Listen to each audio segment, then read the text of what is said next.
Peace, prosperity, and progress ultimately came not from a radical rejection of your heritage, but rather from embracing your national traditions and embracing that same heritage that you love so dearly.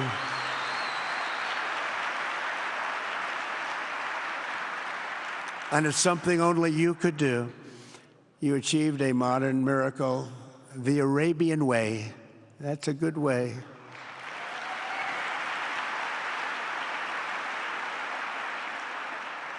Today, the Gulf nations have shown this entire region a path towards safe and orderly societies with improving quality of life, flourishing economic growth, expanding personal freedoms, and increasing responsibilities on the world stage.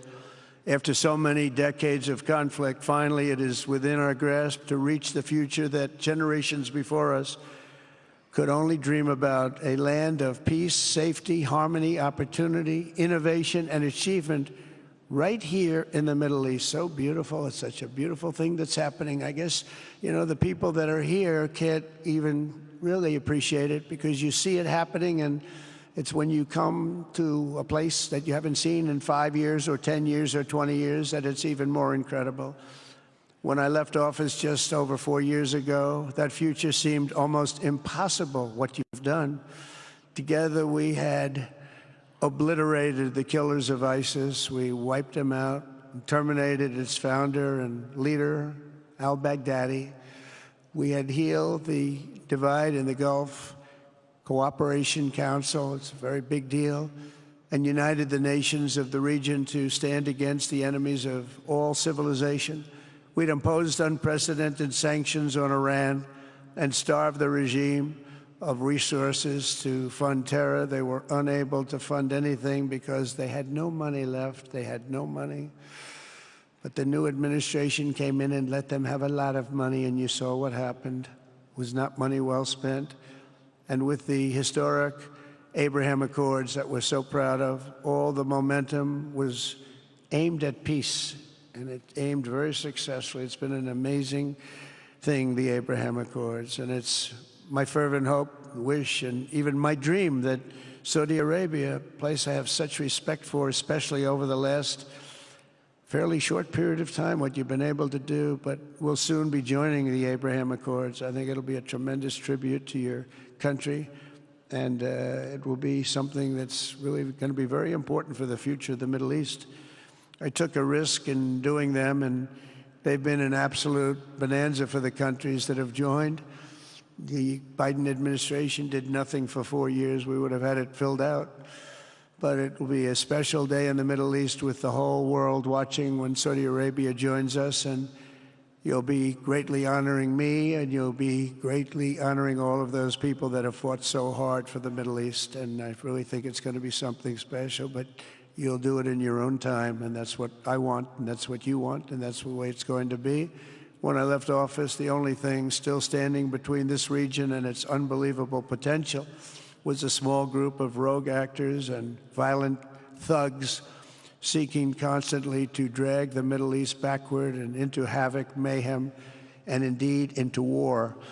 Unfortunately, instead of confronting these destructive forces, the last U.S. administration chose to enrich them and empower them and give them billions and billions of dollars. The Biden administration, the worst administration in the history of our country, by the way, spurned our most trusted and long-standing Gulf partners, and I can say partners worldwide, one of our great, great partners, no matter who we look to, and we have great partners in the world, but we have none stronger and nobody like the gentleman that's right before me. He's your greatest representative, greatest representative.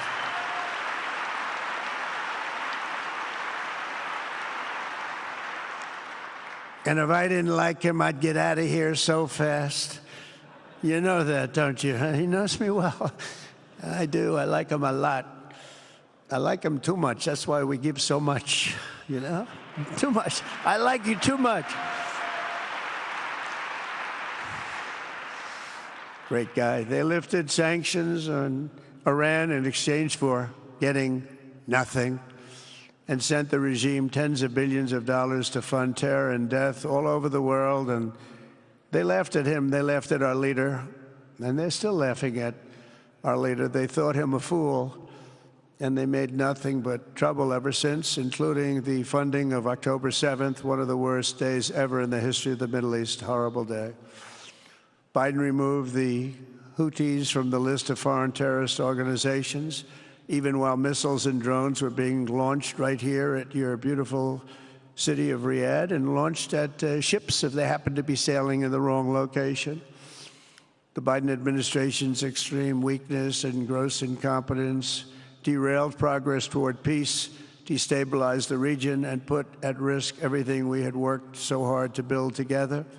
And when you think of the great achievements that you've made, to do it in light of a pretty hostile administration, an administration that was not a believer,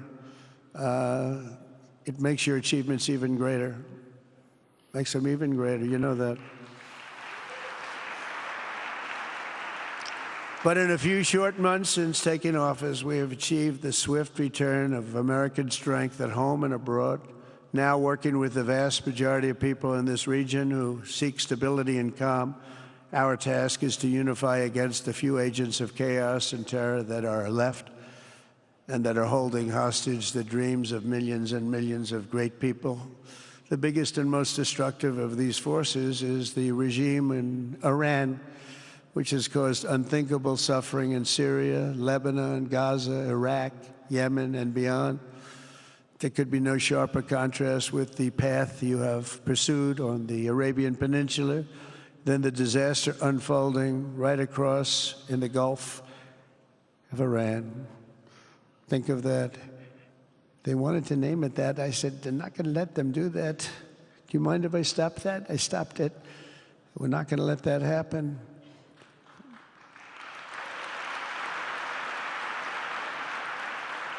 While you have been constructing the world's tallest skyscrapers in Jeddah and Dubai, Tehran's 1979 landmarks are collapsing into rubble and dust. They had it going for a little while under a much different system, but those buildings are largely falling apart, falling down, while you're building some of the world's biggest and most incredible infrastructure projects.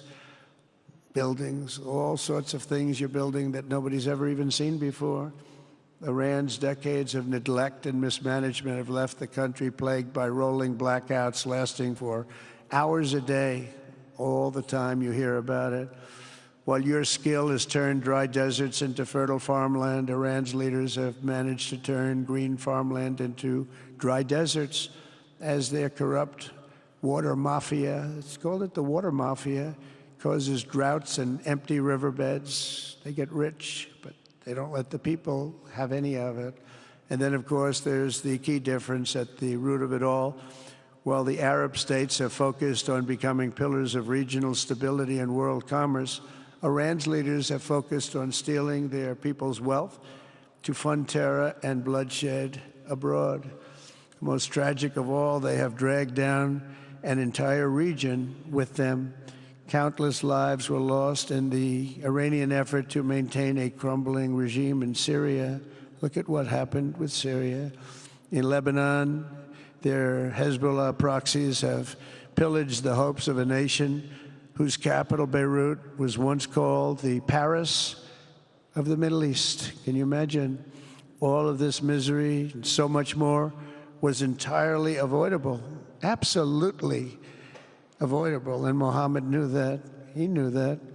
Smart people knew that. If only the Iranian regime had focused on building their nation up instead of tearing the region down. Yet I'm here today not merely to condemn the past chaos of Iran's leaders, but to offer them a new path and a much better path toward a far better and more hopeful future. As I've shown repeatedly, I am willing to end past conflicts and forge new partnerships for a better and more stable world, even if our differences may be very profound, which obviously they are in the case of Iran. I have never believed in having permanent enemies. I am different than a lot of people think. I don't like permanent enemies, but sometimes You need enemies to do the job, and you have to do it right. Enemies get you motivated. In fact, some of the closest friends of the United States of America are nations we fought wars against in generations past, and now they're our friends and our allies.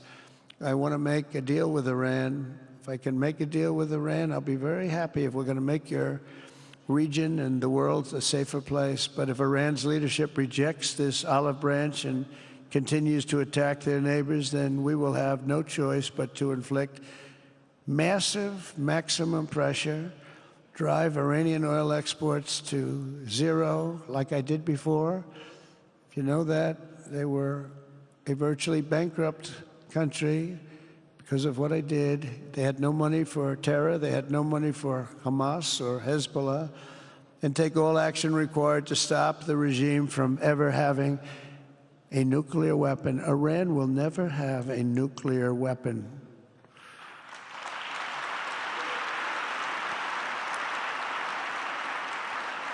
But with that said, Iran can have a much brighter future, but will never allow America and its allies to be threatened with terrorism or nuclear attack. The choice is theirs to make. We really want them to be a successful country. We want them to be a wonderful, safe, great country, but they cannot have a nuclear weapon. This is an offer that will not last forever. The time is right now for them to choose. Right now, we don't have a lot of time to wait. Things are happening at a very fast pace. They're happening right here. They're happening at a very fast pace. So they have to make their move right now, one way or the other. Make your move. As I said in my inaugural address, my greatest hope is to be a peacemaker and to be a unifier. I don't like war. We have the greatest military, by the way, in the history of the world. You know, I rebuilt our military in my first 4 years and rebuilt it into the most powerful military there is. And you saw that when I knocked out ISIS in 3 weeks. People said it would take 4 years, 5 years. I did it. We did it in 3 weeks. I've also been working relentlessly to end the terrible bloodshed between Russia and Ukraine. And very importantly, talks are being held in Turkey later this week, probably on Thursday, and they could produce some pretty good results. Our people are going to be going there. Marco's going to be going there. Others are going to be going, and we'll see if we can get it done. 5,000 people, young people for the most part, soldiers from Ukraine, soldiers from Russia. They're not from here, and they're not from the United States, but they're souls. They're souls. I think usually, mostly, they're young, beautiful souls that left their parents waving goodbye, left their brothers and sisters. Goodbye, I'll see you soon. And they got blown to pieces. 5,000 on average a week are dying. And people are dying elsewhere in the region, but tremendous numbers like we haven't seen since World War II are dying. And I want to stop it. I want to stop it. It's a horrible war. Would have never happened if I were president. That's a war that would have never happened. October 7th would have never happened if I were president, because Iran had no money to pay Hamas or anybody else. They had no money. They were not looking to take care of them. They had to take care of themselves. They had no money. We stopped their oil effectively with the embargoes and sanctions.